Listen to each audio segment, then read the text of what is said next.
Hey everyone, and welcome back. Okay, so far in this chapter 3 of the course, functions, I've showed you now how to create functions, how to use the function keyword, function declaration. We've seen a few arrow functions, we've seen hoisting. So hopefully you're getting a bit more comfortable with the syntax of functions. What I want to do now in the next couple of tutorials is write functions that kind of does something that actually is a bit cool rather than just being like, here's a function kind of thing. So I'm going to give you an assignment for this tutorial and hopefully you can do it and then pause the video and see if we get the same answer. I want you to code up the FizzBuzz challenge, okay? So we're going to do the FizzBuzz challenge from 1 to 100.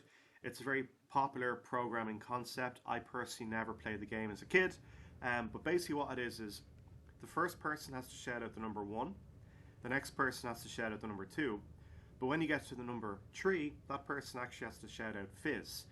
Any number that is a multiple of 3 or divides in evenly to 3 with nothing left over, you have to say fizz. Then you say 4, but then the next number is actually 5, you have to say buzz. Any number that divides in evenly to 5 is buzz, but any number that divides in evenly to both, so 3 and 5, i.e. multiples of 15, you have to shout out FizzBuzz. Okay? Okay, so, but 45 wouldn't divide into 3, would it? Does 45 divide into 3? It does. Interesting. I was just curious. Okay, so basically, so it'd be 1, 2, fizz, 4, buzz, fizz. Anyway, here is the instructions, okay? So I want you to try code this out. So in terms of what you'd have to do, well, first of all, you're going to have to create some sort of function. I'd like this to be in a function, okay? Then what I want to do is, you're going to have to, first of all, log out numbers 1 to 100, get your loop working. So let's do a for loop. So we'll have a for loop inside of a function. And then inside of that for loop, we're just going to do our checks, right? So the first block could be the if block. We'll have an else if, and then an else, right? So that is how I would do it. Please feel free to pause the video and see if you can get this working. Otherwise, you can code along with me. I'd rather you try to do this yourself. So first of all, I'm just going to do a function declaration. So I'll just say function. I'm going to call the function FizzBuzz. Okay. The function will not have any arguments passed in. Although if you wanted to make it more interesting, you could actually ask the user how many, what number they want to count up to. So that would actually be kind of cool. Okay, great. So we've created our function FizzBuzz. Now what we want to do is we want to have some sort of loop. So for, we know we want to count from the number 1 to the number 100 inclusive. So we've seen loops before. So we just have our counter variable that we have to initialize. So we could say let I be equal to, I'm going to start the counter at 1. Don't want to start it at 0 because we want to log out numbers 1 to 100. And then our for loop is going to run while some condition is true. I want to run while I is less than or equal to 100. I've used the equal sign because I want to be inclusive of 100. I want to include 100 when we run our loop. And then after each loop iteration, I just want to increment our counter variable I using I++. So plus plus is the increment operator, which we've seen before. Okay, awesome. Then what we need to do is we need to start doing our checks. So the first condition I'm going to check out for is actually FizzBuzz. If I, it basically is both a multiple of 3 and 5. So we've seen how we can use the logical AND to check 2 conditions in JavaScript. And we've seen with the modulus operator, we can check if a number divides in evenly and then leaves something left over. So any number that divides in evenly to 3, apologies, so 3 mod 3 would be 0, right? And then we can do the same for 5. Any number that divides in evenly to 5, nothing left over.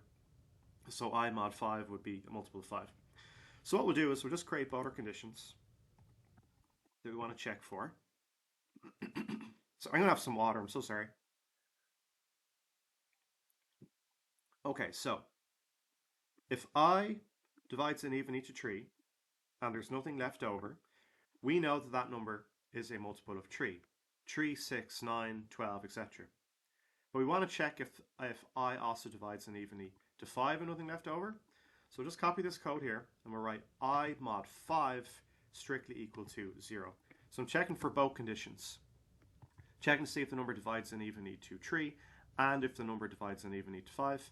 And if that's the case, we can log out FizzBuzz, console.log FizzBuzz.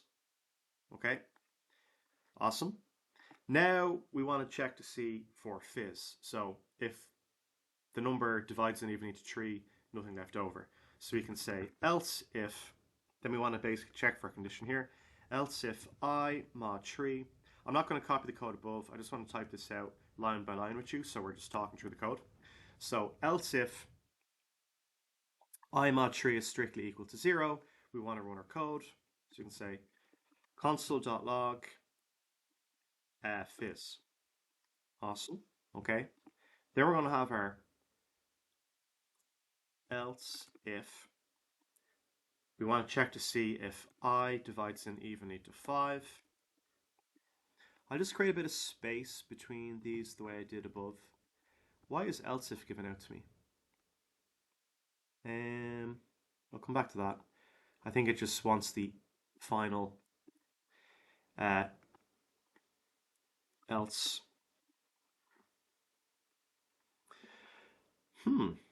Did I forget a I forgot the curly brace there. Awesome. Okay. Right, I'm gonna get into trouble with my, sorry about this. So hang on. Opening bracket. Do I need another one of these? I believe I do. There we go. Okay. Sorry about that. Nesting can get difficult sometimes. Okay, so we have our function called FizzBuzz. We have our for loop for let I equal to 0. We're going to run the loop while I is less than or equal to 100. I++. We have our opening curly brace for the for loop, which corresponds to here. Our closing brace for the function, and then the else there. Awesome. Okay. Right. So if the number divides in evenly to 3, and the number divides in evenly into 5 with nothing left over in both cases, we log out FizzBuzz. Else if I mod 3 is strictly equal to 0, so if the number divides in evenly to 3, so 3, 6, 9, etc., we log out fizz.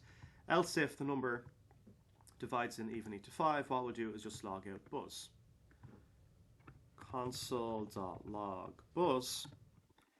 Else, what we need to do is just log out the number that we're on, so the counter. So that would be 1, 2, 4, etc., right? So I hope all this makes sense. And then what we need to do is just call or invoke the function. So I'll just say FizzBuzz, and there we go. Right, let's see if our code works, and then we'll talk through it again. So if I save and refresh, we get 1, 2 fizz, yeah, 4, buzz for 5, fizz for 6, 7, 8, 9 fizz, etc., and you see FizzBuzz there. Awesome. Okay, so that is how you can write up the FizzBuzz solution for numbers 1 to 100. Okay, awesome. So guys, I hope you enjoyed that tutorial. What we did basically is we used the function keyword. We called our function FizzBuzz. We have our opening curly brace and our closing curly brace, which I obviously got into trouble here in this tutorial. But we have our for keyword. Then we have our conditions for the for loop. So we're going to run our loop we're going to start our counter variable at I. So the loop starts at I is equal to 1. I is our counter variable. We're going to run the loop while I is less than or equal to 100. So run from 1 to 100. We're going to increment I++ after each loop iteration. And then we're just doing our conditions, right? So we're just checking basically to see that if the number divides in evenly to 3 and it divides in evenly to 5, we just log out FizzBuzz. Else if the number divides in evenly to 3 with nothing left over, we log out fizz. But if the number divides in evenly to 5 with nothing left over, we log out buzz. So did I say buzz there? I meant to say fizz. And then else we just log out the counter. Okay, I've talked too much. That was awesome. That's the FizzBuzz solution. I'll see you in the next tutorial.